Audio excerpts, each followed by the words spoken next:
मानता हूं कोई आव्यूह बी है, वो इस प्रकार से है 4 8 3 6 9 2 7 5। इसमें काउंट करेंगे हम 3 6 8 5। यहां काउंट करेंगे कि पंक्ति कितनी है और स्तंभ कितने हैं। बताया था मैंने आपको कि पंक्ति क्या होता है, जो क्षैतिज लाइनें होती हैं वो पंक्ति कहलाएंगी, जो वर्टिकल लाइनें होती हैं, खड़ी लाइनें होती हैं, स्तंभ कहलाएंगी। तो ये पहली पंक्ति हो गई, ये दूसरी पंक्ति हो गई और ये तीसरी पंक्ति हो गई। कितनी पंक्ति है इसमें? 3 क्रॉस 2। कॉलम कितने हैं इसमें? पहला कॉलम हो गया, दूसरा कॉलम हो गया, तीसरा कॉलम हो गया, चौथा कॉलम हो गया, 4 कॉलम हैं। यहां काउंट कर रहे हैं हम कि पंक्ति की संख्या जो है वो स्तंभों की संख्या से कम है। क्या है? पंक्ति की संख्या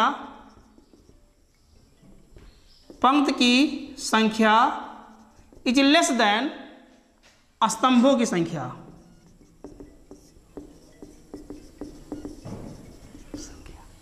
कम होने के कारण ये कैसा आव्यूह है आपका? ये आव्यूह है आपका क्षैतिज आव्यूह। इसलिए यह कैसा होगा? क्षैतिज आव्यूह है। इसके बाद बात करते हैं हम ऊर्ध्वाधर आव्यूह के बारे में।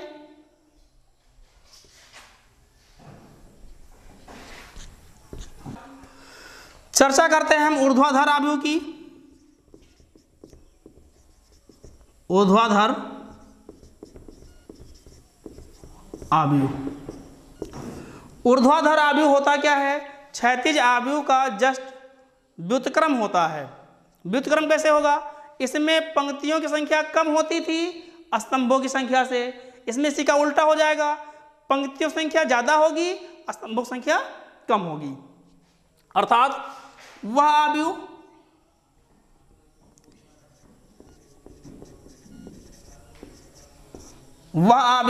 जिसमें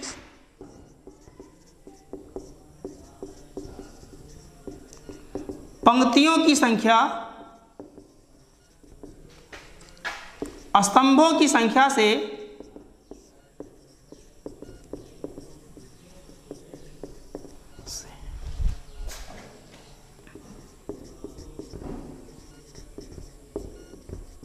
अधिक हो।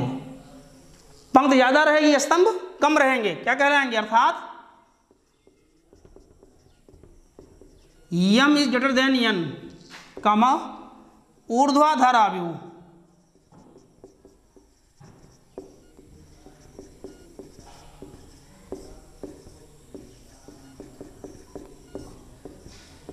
कहलाता है। यह कौन सा आव्यूह बन जाएगा? ऊर्ध्वाधर। क्या होगा भाई? इसमें पंक्ति की संख्या ज्यादा होगी, स्तंभ की संख्या कम होगी। जैसे एग्जांपल देते हैं आपको, मान लो मैट्रिक्स ए इक्वल टू 4 6 2 3 5 8। यहां काउंट करेंगे कितनी पंक्तियां हैं, तो बताया था मैंने आपको पंक्ति के बारे में। पंक्ति होता क्या है? क्षैतिज लाइन पंक्ति। काउंट करो, ये पहली पंक्ति हो गई, ये दूसरी पंक्ति हो गई और ये तीसरी पंक्ति। कितनी पंक्तियां हैं इसमें? 3। पहला कॉलम हो गया, दूसरा कॉलम हो गया, कॉलम कितने हो गए इसमें? 2। बात करें अगर इसकी कोट की, कोट कितनी होगी इसकी? 3 क्रॉस 2। अगर कोई मुझसे पूछ ले कि इस आव्यूह में कितने एलिमेंट हैं, तो एलिमेंट ज्ञात करने के लिए तो फिर काउंट कर लो और या फिर कोटियों को मल्टीप्लाई कर दो। 3 2 जा 6, इसमें 6 एलिमेंट होंगे। काउंट कर लो, पहला एलिमेंट, दूसरा, तीसरा, चौथा, पांचवा, छठवां। इस प्रकार से इस मैट्रिक्स में कितने एलिमेंट हैं? 6 एलिमेंट हैं। कोड क्या है इसकी? 3 क्रॉस 2 है। यहां चर्चा करेंगे कि पंक्तियां 3 हैं और कॉलम 2 हैं। पंक्ति ज्यादा है, कॉलम कम है, इसलिए तुम्हारा ये कैसा हो जाएगा? ऊर्ध्वाधर मैट्रिक्स हो जाएगा, ऊर्ध्वाधर आव्यूह हो जाएगा। लिखेंगे पंक्ति इज लेस देन स्तंभ। पंक्तियों की संख्या जो है वो स्तंभों की संख्या से कम है, अर्थात 3 इज लेस देन 2। इसीलिए यह क्या होगा, ऊर्ध्वाधर आव्यूह हो जाएगा।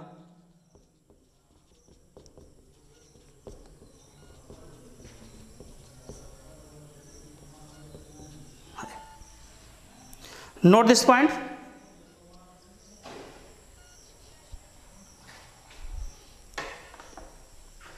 ऊर्ध्वाधर आव्यूह आप जान चुके हो। आव्यूह जो है आपके सिलेबस में 13 नंबर का रखा गया है, 13 नंबर का आव्यूह एवं डिटर्मिनेंट्स रखा गया है और ये परीक्षा की दृष्टि से बहुत ही महत्वपूर्ण है। आगे चर्चा करते हैं हम आव्यूह के प्रकार के बारे में।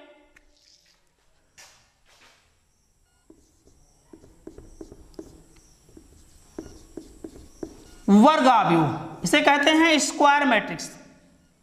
क्या कहते हैं इसको, स्क्वायर मैट्रिक्स। नाम से ही आपके मन में कुछ आ रहा होगा कि इसमें कोई स्क्वायर वगैरह बनेगा। जी हाँ, वैसे ही है ये वह आव्यूह जिसमें पंक्तियों की संख्या स्तंभों की संख्या की बिल्कुल समान होगी।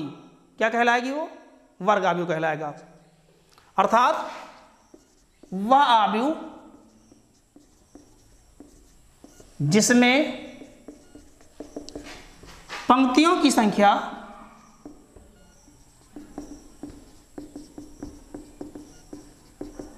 इजिकल टू, या पंक्तियों की संख्या कामा स्तंभों की संख्या के बराबर हो, कामा वर्ग आव्यूह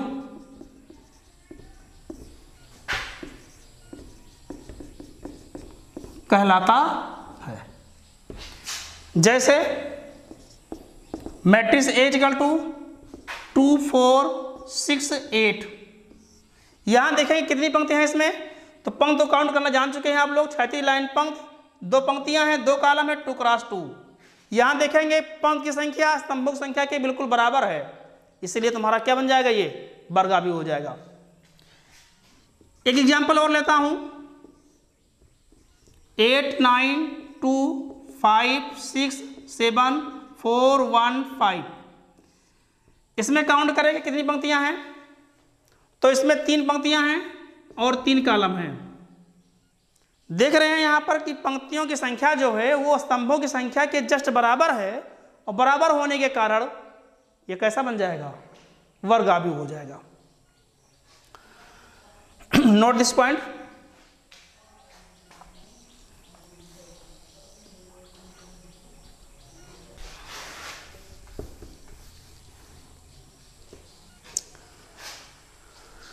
छात्रों, वर्ग आव्यूह जान चुके हैं आप लोग। अब इसके आगे बढ़ते हैं। वर्ग आव्यूह के बाद में आप जानेंगे शून्य आव्यूह क्या होता है। शून्य आव्यूह जैसा इसका नाम है वैसा ही इसका गुण है, अर्थात वह आव्यूह जिसके प्रत्येक एलिमेंट क्या हो, शून्य हो। वह आव्यूह जिसके प्रत्येक एलिमेंट क्या हो, शून्य हो, शून्य आव्यूह कहलाता है। जैसे ए इक्वल टू 0 ले लिया, मैट्रिक्स ए इक्वल टू 0। इसमें अगर हम बात करें तो कितनी पंक्तियां हैं, तो एक पंक्ति है। कितने कॉलम है, एक कॉलम है। अगर आपसे कहें हम कि इसकी कोट क्या होगी, तो इसकी कोट हो जाएगी 1 क्रॉस 1। एक एग्जाम्पल और लेता हूं ताकि आपके समझ में बिल्कुल से आ जाए। 0 0 0। छात्रों, अगर बात करें हम इसमें तो देखेंगे यहाँ पर सारे एलिमेंट क्या हैं, शून्य हैं। अगर बात करें इसकी कोड के बारे में, तो कोड क्या होगी इसकी, तो देखेंगे इसमें एक पंक्ति है तो 1 क्रॉस, स्तंभ कितने हैं, 3, तो 1 क्रॉस 3 इसकी कोट हो जाएगी। ऐसे बात करें अगर हम, बहुत सारे आव्यूह बन सकते हैं। चर्चा करते हैं इसके बाद इकाई आव्यूह के बारे में। इकाई आव्यूह की चर्चा करने के पहले आपको बताना चाहेंगे हम शून्य आव्यूह के बाद में आपको बताने वाले हैं हम इकाई आव्यूह। लेकिन इकाई आव्यूह के पहले आपको बताना पड़ेगा मुख्य विकर्ण क्या होता है। देखो छात्रों, मुख्य विकर्ण जो होता है वो केवल और केवल वर्ग आव्यूह में ही बनता है। कैसे बनता है दिखाता हूं आपको। मुख्य विकर्ण, मुख्य विकर्ण जो होता है ये कोई आव्यूह नहीं होता है, बल्कि एक प्रकार का विकर्ण होता है जो आव्यूह में पाया जाता है। और कैसे आव्यूह में मिलेगा ये, मुख्य विकर्ण जो होगा वो ओनली वन केवल वर्ग आव्यूह में ही मिलेगा। मुख्य विकर्ण प्रिंसिपल डायगोनल कहते हैं इसको। जैसे मान लो एक वर्ग आव्यूह हमारे पास है 2, 2, 4, 6। अब इसमें मुख्य विकर्ण कौन सा है? तो दाहिने हाथ से बाएं हाथ का जो विकर्ण बनेगा ये विकर्ण कहलाएगा हमारा मुख्य विकर्ण। क्या नाम है इसका? मुख्य विकर्ण। इसको बताना क्यों आवश्यक है? क्योंकि मुख्य विकर्ण को जाने बिना आगे का आव्यूह आप नहीं जान पाएंगे। इसलिए ये क्या है? हमारा मुख्य विकर्ण हो गया। कहाँ से लेंगे हम? दाहिने हाथ से बाएं हाथ पर विकर्ण डाल देंगे ऐसे, इस टाइप से, तो ये हमारा क्या कहलाएगा? मुख्य विकर्ण कहलाएगा, प्रिंसिपल डायगोनल।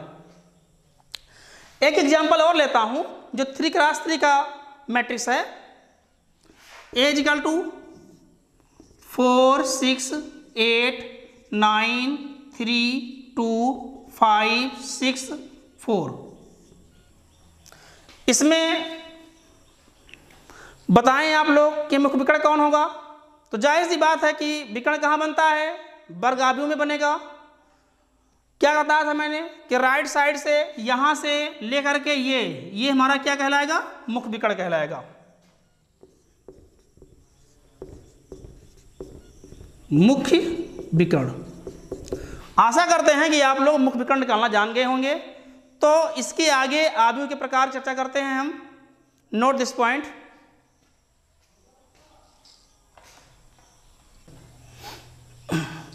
हाँ छात्रों, आप लोग मुख्य विकर्ण जान चुके हो। तो मुख्य विकर्ण जानने के पश्चात हम चर्चा करते हैं इकाई आव्यूह की। इकाई आव्यूह होता क्या है भाई? इकाई आव्यूह देखो बताया था मैंने कि मुख्य विकर्ण किसमें मिलता है? तो आप लोग कहोगे वर्ग आव्यूह में मिलता है। अब जाहिर सी बात है इकाई आव्यूह होगा क्या? कोई वर्ग आव्यूह होगा। इकाई नाम है तो कोई चीज इसमें एक होगा, अर्थात वह वर्ग आव्यूह जिसमें मुख्य विकर्ण के अवयव कितने हो? एक हो, और शेष अवयव क्या हो जाएं? शून्य हो जाएं। क्या कहलाएगा वो? इकाई आव्यूह कहलाता है। वह आव्यूह जिसमें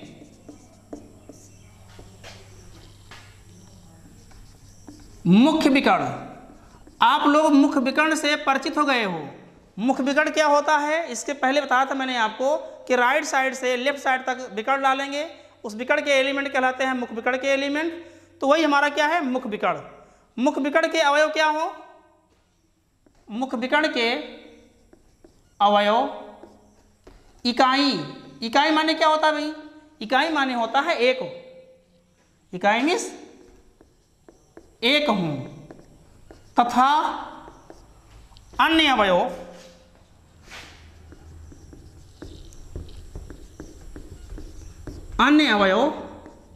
क्या हो? शून्य हो। क्या कहलाएगा ये? कमा इकाई आव्यूह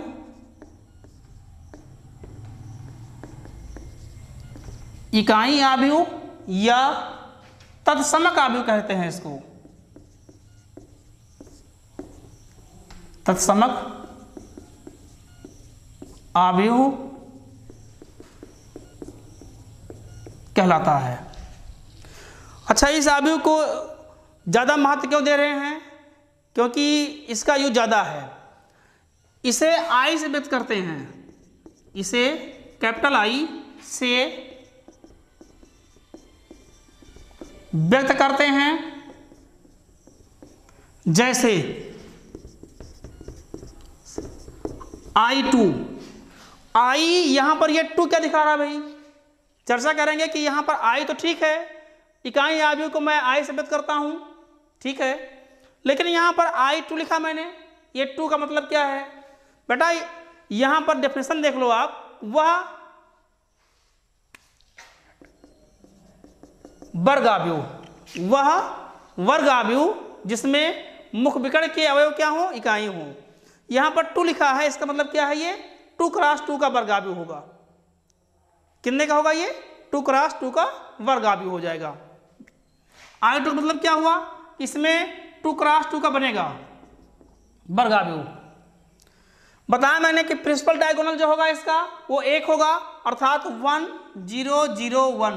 चर्चा करेंगे। देखो भाई ये हमारा क्या है, मुख विकर्ण है, और मुख विकर्ण के अवयव कैसे हैं, इकाई हैं। तो जाहिर सी बात है कि ये आव्यूह क्या कहलाएगा, इकाई आव्यूह कहलाएगा। ये क्या है, मुख विकर्ण हो गया।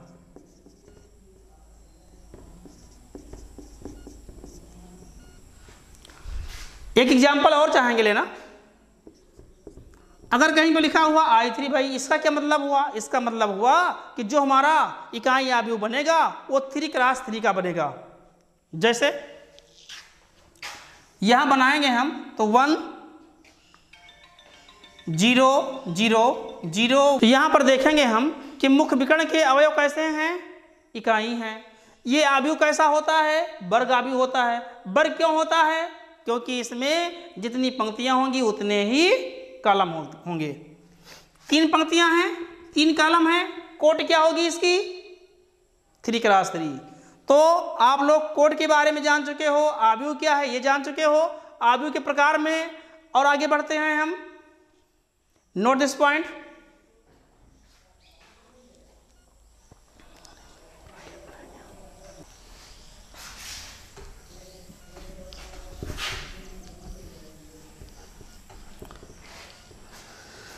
छात्रों, इकाई आव्यूह के बाद अब हम बढ़ते हैं अगले क्रम पर। अगला क्रम है हमारा अदिश आव्यूह। नाम क्या है इसका, अदिश। अदिश में होता है स्केलर मैट्रिक्स। स्केलर क्वांटिटी अलग चीज होती है और स्केलर मैट्रिक्स जो होता है वो बिल्कुल अलग होता है। अदिश आव्यूह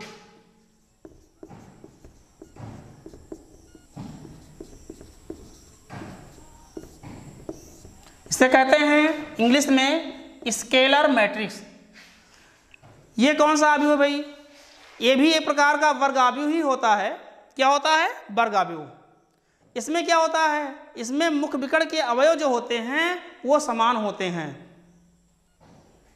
अर्थात वह वर्ग आव्यूह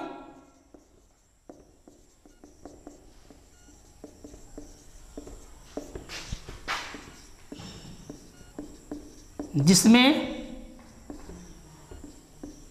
मुख विकर्ण के अवयव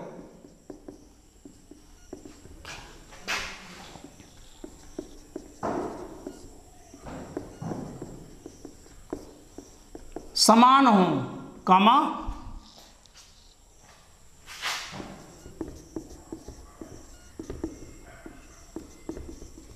अदिश आव्यूह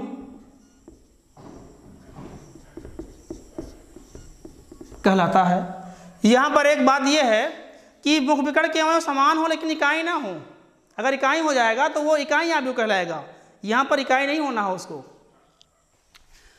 एग्जाम्पल लेता हूं, जैसे a = 2 0 0 2।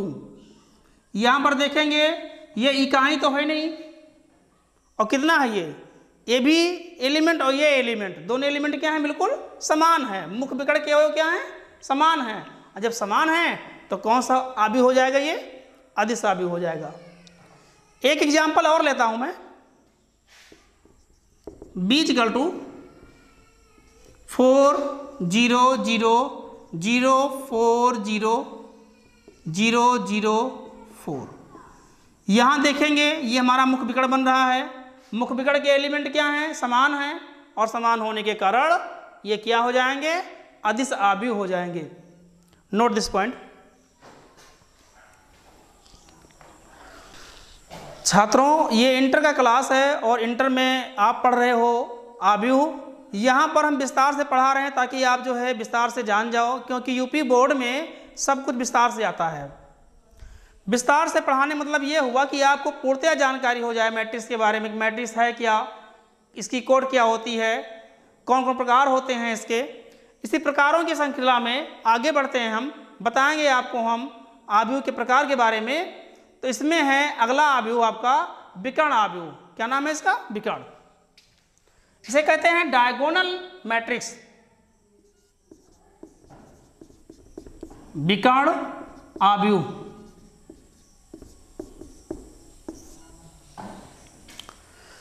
डायगोनल मैट्रिक्स, जैसा कि मैं बता चुका हूं आपको कि विकर्ण किस आव्यूह में बनेगा, सुन चुके होंगे आप लोग। विकर्ण बनता है हमेशा किस आव्यूह में? वर्ग आव्यूह में।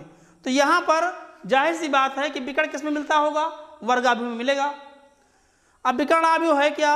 वह आव्यूह, वह वर्ग आव्यूह। कौन सा आव्यूह? वर्ग आव्यूह, जिसमें मुख्य विकर्ण के अवयव को छोड़ करके शेष एलिमेंट क्या हो जाएं? शून्य हो जाएं। मुख्य विकर्ण को छोड़ करके शेष एलिमेंट क्या हो जाएं?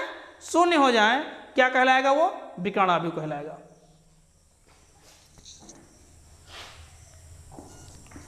वह वर्ग आव्यूह जिसमें मुख्य विकर्ण को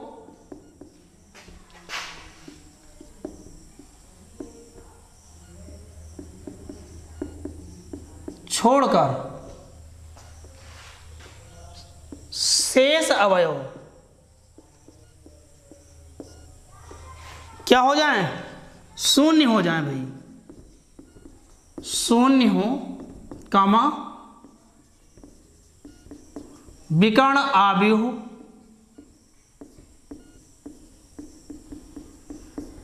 कहलाता है। अब विकर्ण आव्यूह मस्ट है, क्योंकि इससे एग्जाम्पल पूछे जाते हैं। इसे डैग, DIAG डैग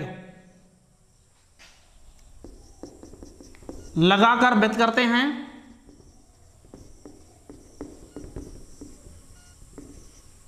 जैसे डैग 4, 8, 9। अब इसका क्या अर्थ है भाई? 4, 8, 9 डैग लिखा हुआ है यहां पर। इसका अर्थ है कि इसका जो डायगोनल होगा वो 4, 8, 9 होगा। अगर बात करें कि इसकी कोड की, इसकी कोड क्या होगी, तो बताया मैंने कि किस में मिलता है? वर्ग आव्यूह में मिलता है। यहां पर 3 एलिमेंट दिखाई पड़ रहे हैं, इसीलिए इसकी कोड क्या हो जाएगी? 3x3 हो जाएगी। बनाते हैं इसको, लिखेंगे डैग 4, 8, 9 इज इक्वल टू 4 0 0 0 8 0 0 0 9। 3x3 का बनेगा। बता मैंने पहले से आपको, इसमें 3 एलिमेंट हैं तो 3x3 का बनेगा। यहां देखेंगे हमारा ये मुख्य विकर्ण है। मुख्य विकर्ण के अवयव को छोड़ करके सारे एलिमेंट क्या हैं? शून्य हैं। जब सारे एलिमेंट शून्य हैं तो ये क्या कहलाएगा? विकर्ण आव्यूह कहलाएगा। देखो, जितने भी आपके चाहे वो अदिश आव्यूह हों, चाहे इकाई आव्यूह हों, वो सब विकर्ण आव्यूह होते हैं। लेकिन प्रत्येक विकर्ण आव्यूह ना वो अदिश आव्यूह होता है और ना ही इकाई आव्यूह होता है। तो यहाँ पर एक नोट बनता है। नोट क्या होगा? जैसे अभी आपने देखा था कि आई क्या होता भाई, तो आई की वैल्यू होती है 1 0 0 1। यहाँ पर आई लिखें चाहे I2 कर दें, दोनों एक ही चीज है। यहाँ देख रहे हो, यहाँ पर भी तो मुख्य विकर्ण को छोड़ करके शेष एलिमेंट शून्य हैं। तो आज से हम एक चीज जान गए हैं। क्या जान गए हैं? कि जितने भी इकाई आव्यूह होते हैं वो सब क्या होते हैं? डायगोनल मैट्रिक्स होते हैं। बात करते हैं हम अदिश आव्यूह की। मान लो कोई मेरा मैट्रिक्स है, अदिश आव्यूह है 4 0 0 4। यहां देखोगे ये मुख्य विकर्ण है। मुख्य विकर्ण को छोड़ करके सारे एलिमेंट तो शून्य इसमें भी हैं, इसलिए हमारा क्या हो जाएगा? ये भी हमारा विकर्ण आव्यूह ही हो जाएगा। एक एलिमेंट, एक एग्जांपल और लेता हूं। A equal to A 0 0 0 A 0 0 0 A। यहां देखेंगे मुख्य विकर्ण को छोड़ करके सारे एलिमेंट शून्य हैं, तो ये क्या बन जाएगा हमारा? ये हमारा विकर्ण आव्यूह भी है और क्या है? अदिश आव्यूह भी है। तो इस प्रकार से यहाँ पर एक नोट बन रहा है। नोट जो है बहुत ही इंपॉर्टेंट होता है, क्योंकि परीक्षाओं में भ्रम पैदा करने के लिए कुछ क्वेश्चन डाले जाते हैं। तो भ्रम ना हो आपको, इसलिए बता रहे हैं आपको कि प्रत्येक इकाई आव्यूह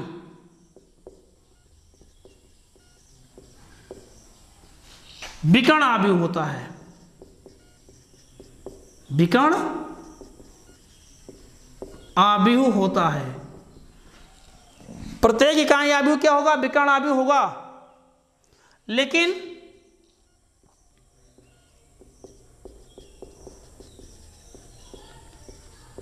प्रत्येक विकर्ण आव्यूह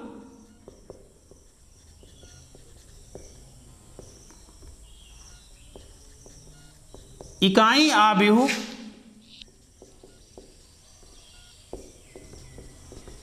नहीं होता। ये नोट नंबर 1 हो गया। Note this point.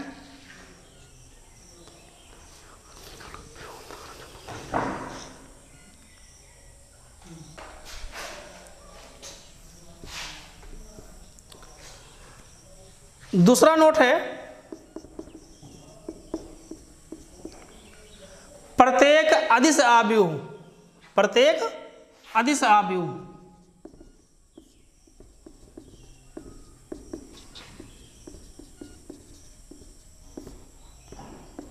कामा विकर्ण आव्यूह होता है।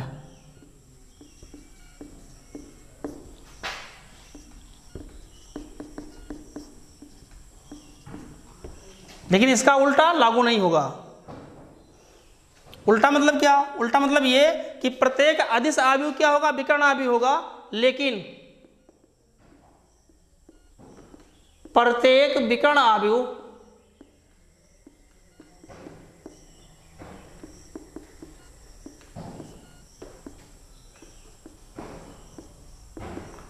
अदिश आव्यूह नहीं होता।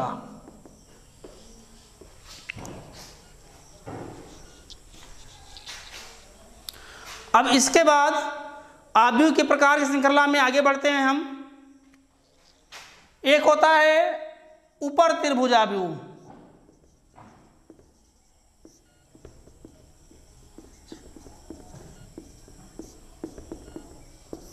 छात्रों ये क्या होता है भाई?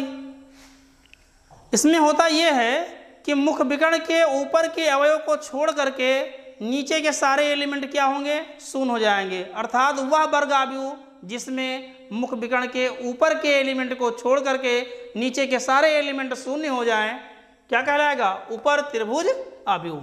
थोड़ा इसको स्पष्ट लिख देते हैं।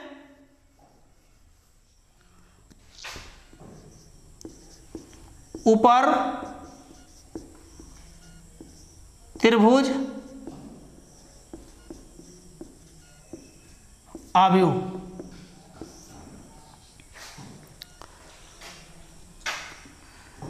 ऊपर त्रिभुज आव्यूह होगा क्या भाई? बताया मैंने आपको कि विकर्ण किस में बनते हैं, तो जवाब देंगे आप लोग कि विकर्ण बनता है केवल वर्ग आव्यूह में। तो ये भी क्या होगा? जाहिर सी बात है, ये भी एक प्रकार का वर्ग आव्यूह ही होगा। वर्ग आव्यूह क्या होता है? जिसमें पंक्तियां और कॉलम दोनों की संख्याएं क्या हो? समान हो। जितनी पंक्तियां हो उतने ही कॉलम हो, तो क्या कहलाएगा? वो कहलाएगा वर्ग आव्यूह। ऊपर त्रिभुज क्या होता है? तो लिखेंगे वह वर्ग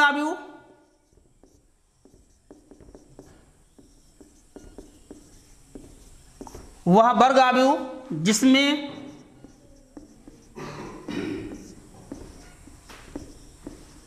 मुख्य विकर्ण को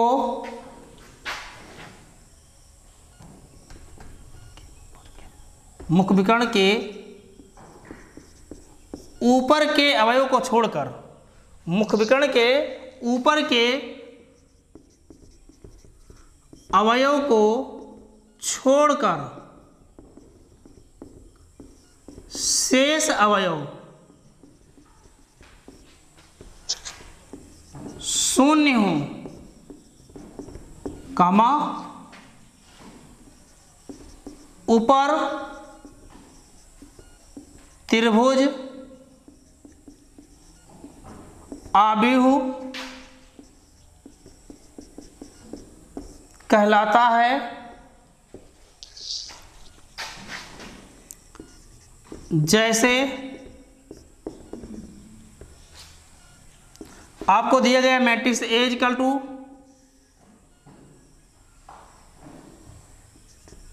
4 8 9 0 3 2 0 0 6। यहाँ देखोगे इसकी कोड क्या होगी भाई, इसकी कोड हो जाएगी 3 क्रॉस 3। मुख विकर्ण हमारा कौन सा है, ये हमारा मुख विकर्ण है। मुख विकर्ण के ऊपर के अवयव को छोड़ करके नीचे के सारे अवयव क्या हैं, शून्य हैं, इसलिए हमारा कैसा बन जाएगा, ये ऊपर त्रिभुजाव्यूह हो जाएगा। अब इसके बाद चर्चा करते हैं निम्न त्रिभुजाव्यूह के बारे में। Note this point.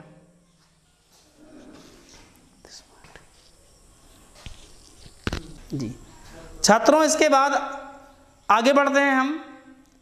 एक होता है निम्न त्रिभुजाव्यूह, नाम क्या है इसका, निम्न त्रिभुज आव्यूह। ये क्या होता है भाई, जैसे ऊपर त्रिभुजाव्यूह होता है जस्ट उसी का उल्टा। उल्टा मतलब ये नहीं पलट देना है उसको, उल्टा मतलब ये हुआ कि उसमें क्या होता था, उसमें मुख विकर्ण के ऊपर के अवयव को छोड़कर नीचे के अवयव शून्य होते थे। इसमें क्या होगा कि मुख विकर्ण के नीचे के अवयव को छोड़ करके ऊपर के सारे एलिमेंट क्या हो जाएंगे, शून्य हो जाएंगे, निम्न त्रिभुजाव्यूह कहलाएगा। तो वह वर्गाव्यूह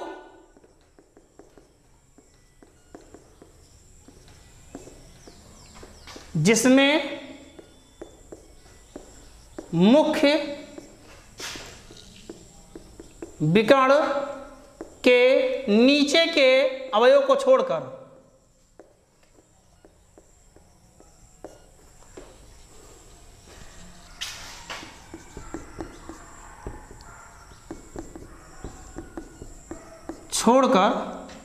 शेष अवयव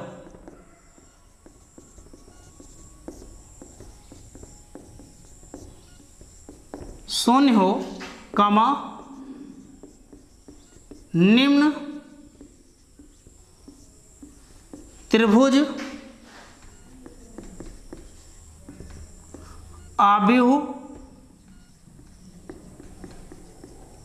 कहलाता है। एग्जाम्पल दिखाएंगे आपको, जैसे 4 0 0 8 9 0 3 2 5। यहाँ देखेंगे भाई कि ये हमारा मुख विकर्ण हो गया। मुख विकर्ण के अवयव के नीचे जितने एलिमेंट हैं इनको छोड़ करके ऊपर के सारे एलिमेंट क्या हैं, शून्य है। वह वर्गाव्यूह जिसमें मुख विकर्ण के नीचे के अवयव को छोड़कर शेष अवयव, मुख विकर्ण के नीचे के अवयव को छोड़ देंगे तो शेष अवयव कौन बचेगा हमारा, ये ऊपर बचेगा, ये क्या है, शून्य है। तो वह वर्गाव्यूह जिसमें मुख विकर्ण के नीचे के अवयव को छोड़ करके शेष अवयव शून्य हो, निम्न त्रिभुजाव्यूह कहलाता है। आज के लिए इतना ही। इसके